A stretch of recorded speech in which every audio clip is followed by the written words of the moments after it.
This is the story of Joe Low, one of the most wanted individuals in the world after he stole $5 billion from the Malaysian government before becoming public enemy number one in his home country. He was buying private jets, mansions, paintings by Picasso and Van Gogh, gifting a Ferrari to Kim Kardashian, and living a lavish life filled with parties and extravagance. Joe earned a reputation as one of the most generous patrons of casinos and nightclubs, spending hundreds of thousands of dollars on drinks in a single night. His life resembled the plot of a Hollywood movie, specifically The Wolf of Wall Street. The irony is that Joe Low funded this very film with the money he stole.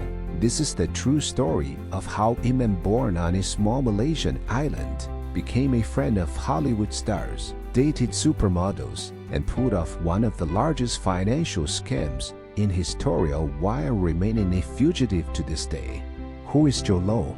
According to Interpol, Joe was born on the island of Penang in 1998. His parents sent him to Harrow School, a highly prestigious institution in England where many graduates go on to become influential figures, politicians, actors, and even Nobel Prize laureates. Among Harrow's notable alumni are personalities like Benedict Cumberbatch and Winston Churchill.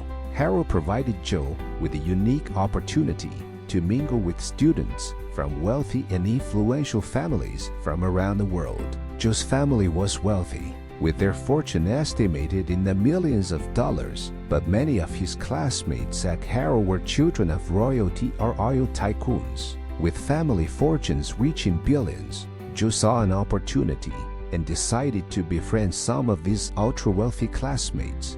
To impress them, Joe invited them to spend the summer in Malaysia. He borrowed a yacht from a wealthy family friend and pretended it belonged to him, replacing all the family photos on board with his own.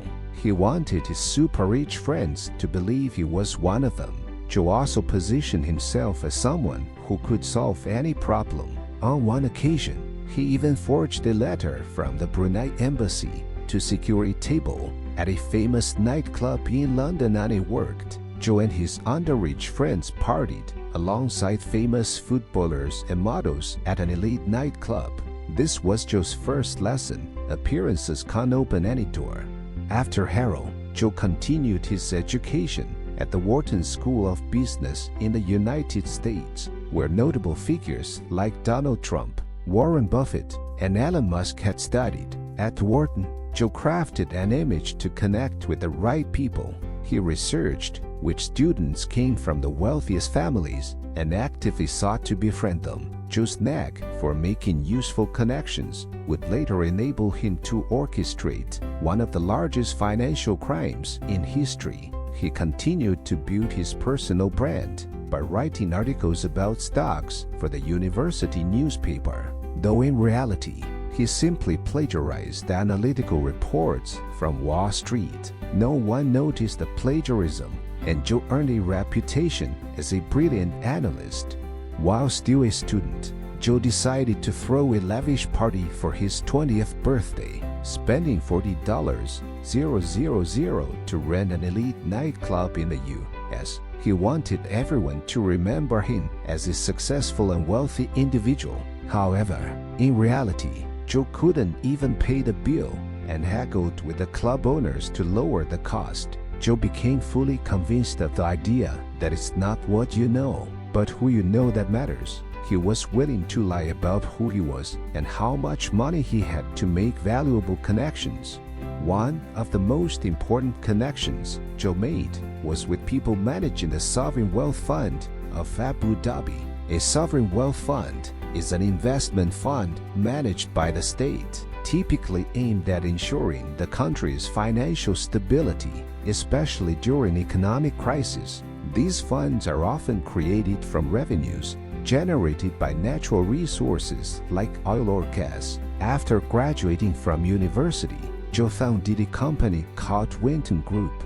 The company's main idea was to act as an intermediary in deals between Middle Eastern investors willing to invest in projects in Malaysia. he took out a loan from a local bank and rented offices in the iconic Petronas Towers to create the impression of a serious and successful business. Now he needed real clients, and fortunately, all his connections with wealthy elites began to pay off. The first heist, one of Joe's best friends from Harrow, was Riza Aziz, the nephew of Malaysia's Deputy Prime Minister, Najib Tuan Razak. This meant that Riza had significant influence, and Joe realized this could open up immense opportunities for him if he could get into Najib's inner circle. Of course, simply being a good friend to Najib's nephew wasn't enough. Joe needed to prove his worth.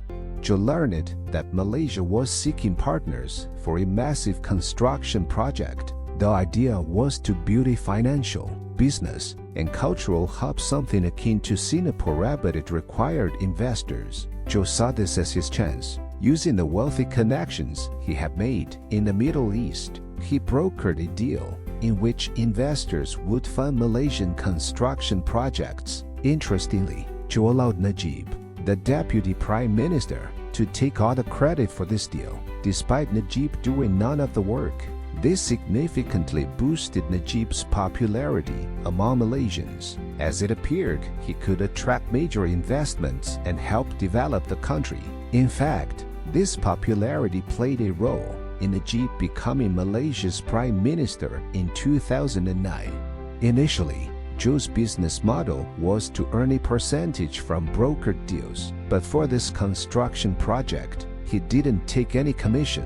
Instead, he became Najib's favorite. At just 27 years old, Joe earned the trust of the Prime Minister and didn't stop there. He went all out to ingratiate himself into Najib's family, gifting expensive jewelry to Najib's wife for holidays, paying for their daughter's college education, and even attending her graduation.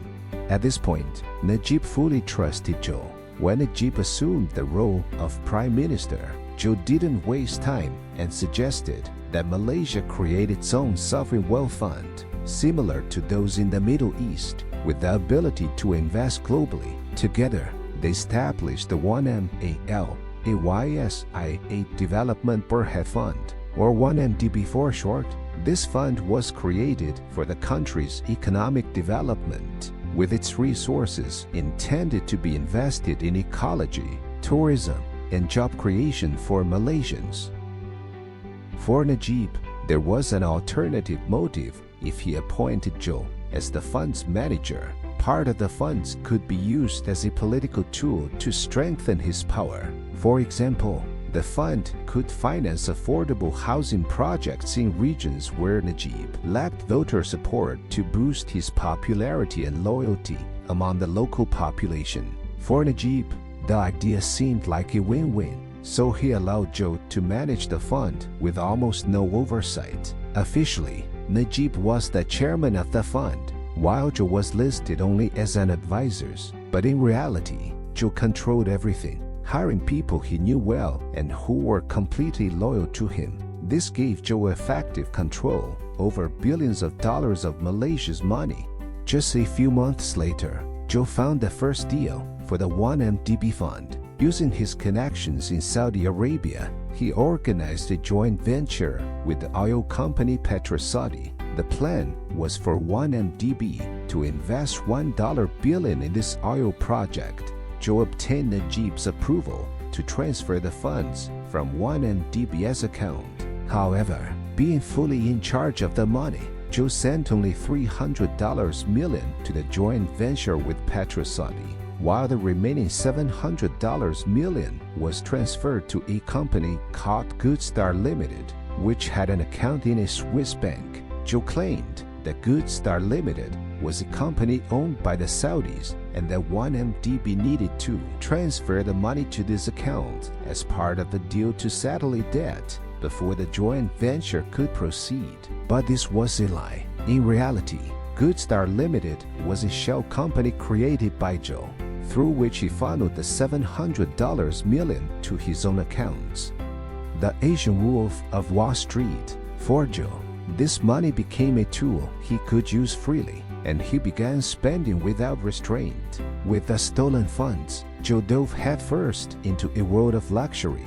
He started buying yachts, lavish mansions, sports cars, and even purchased a major hotel in Beverly Hills. However, Joe spent much of his time in elite nightclubs and casinos. Between October 2009 and June 2010, Joe and his entourage spent around $85 million on private jets, alcohol, gambling, and paying for the company of supermodels and Hollywood stars. He made it clear he was willing to pay celebrities hundreds of thousands of dollars just to attend his parties. He could easily lose $1 million playing poker and not bat an eye. As a result, Joe befriended many famous people. As a teenager, he had dreamed of meeting Paris Hilton, and now he was regularly partying with her. There's also a story about Joe hanging out with Leonardo DiCaprio in a Las Vegas hotel suite with 20 Playboy models. Joe rented prestigious clubs and organized exclusive parties for his friends and celebrities. He gave outrageously expensive gifts, like presenting Kim Kardashian with a white Ferrari for her wedding, or casually handing out designer handbags worth tens of thousands of dollars to people he had just met. Joe threw some of the most extravagant parties imaginable, even outdoing Diddy. One of the most memorable events was his birthday celebration in Las Vegas, which resembled a festival. He invited celebrities like Kanye West, Bradley Cooper, Robert De Niro, Michael Phelps, Kim Kardashian, Paris Hilton, and even Psy, who performed his global hit Gangnam Style. He also arranged for Britney Spears to jump out of a cake and sing "Happy Birthday" to him. Rumors suggest that night cost him $100 million. Being wanting to be the center of attention, surrounded by the brightest stars, Joe believed these parties would elevate his status, which in turn would help him attract an even more influential circle. For Lindsay Lohan's 23rd birthday, he sent her 23 bottles of the world's most expensive champagne. Another notable moment of his extravagance came when Joe decided to bid on a bottle of champagne at an auction for €2 million. Some began calling him the Asian Great Gatsby. Back then, if you Googled "Who is Joe Low?", you'd find nothing. People speculated about how he became so rich. Some thought he was an arms dealer or a descendant of royalty. Despite his playboy reputation, close friends called him Panda because he was chubby and charming. For years, Joe methodically built relationships with the world's richest and most influential people. Now, Joe wanted to channel some of these funds into creating a legitimate business. Captivated by the lifestyle of Los Angeles, he decided to break into Hollywood by starting a production company called Red Granite Pictures. As with the fund, Joe chose not to hold an official position to avoid leaving a paper trail. Instead, he appointed his university friend Riza Aziz to lead it while acting as a silent backer. It was around this time that Joe learned that Leonardo DiCaprio and director Martin Scorsese were struggling to secure $100 million to produce The Wolf of Wall Street. Major Hollywood studios deemed the project too risky. In the end, Joe's production company took on the film's financing, giving DiCaprio and Scorsese full creative freedom. As a result, Joe was credited in the film. When Leonardo won a Golden Globe for his role, he publicly thanked Joe in his acceptance speech. The real person whose life inspired the movie is Jordan Belfort. Belfort was invited to one of Joe's parties to celebrate the acquisition of his story's rights. However, Belfort immediately sensed something was off when he saw how extravagant the party was. He later remarked that no one would spend money so recklessly if they had earned it honestly, implying Joe had stolen it. Billions. Tim Leissner, a senior executive at the major investment bank, Goldman Sachs, was approached by Joe. Joe told Tim he wanted Goldman Sachs to help the 1MDB fund. raise additional capital by issuing bonds. Goldman Sachs connected 1MDB with Abu Dhabi Sovereign Wealth Fund, which had assets worth $70 billion and a high credit rating. On its own, 1MDB wasn't trustworthy, but with the involvement of Abu Dhabi's fund and Goldman Sachs backing, it began to attract interest. In 2012, when 1MDB issued bonds worth $5 billion through Goldman Sachs, Joe used his previous offshore schemes to siphon $4 billion of those funds into his company, registered in the British Virgin Islands. Then, in 2013, when 1MDB issued an additional $3 billion in bonds through Goldman Sachs, Joe again diverted a portion of those funds to offshore accounts. Instead of directing investors' money toward building power plants as promised, Joe funneled billions of dollars into his shell companies,